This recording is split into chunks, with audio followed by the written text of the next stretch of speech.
Сега ќе демонстрираме каков е ефектот на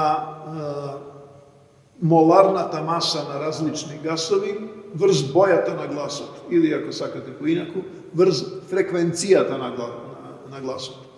Ова сега се разбира мојот глас со воздух. Сега одиме со сулфур хексафлорид.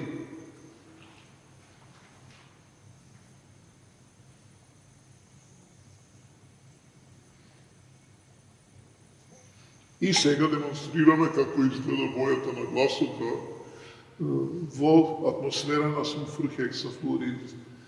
Релативно брзо се воспоставува рамнотежа со воздухот во атмосферата, па онаа длабока боја која што се јави на почетокот се изгуби со тек на времето. Еве каде е вицот. Фреквенцијата на звукот зависи од масата на гасот кој што осцилира, обично воздух.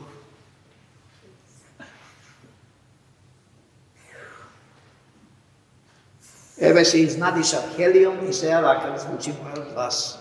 И повторно по известно време ќе се воспостави рамнотежа, веќе хелиумот си отишол и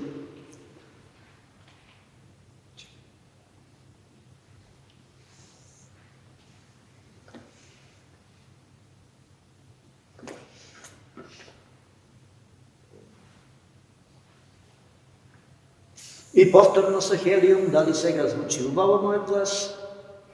Височко, височко, височко, височко, височко, височко. Океј, тоа е тоа.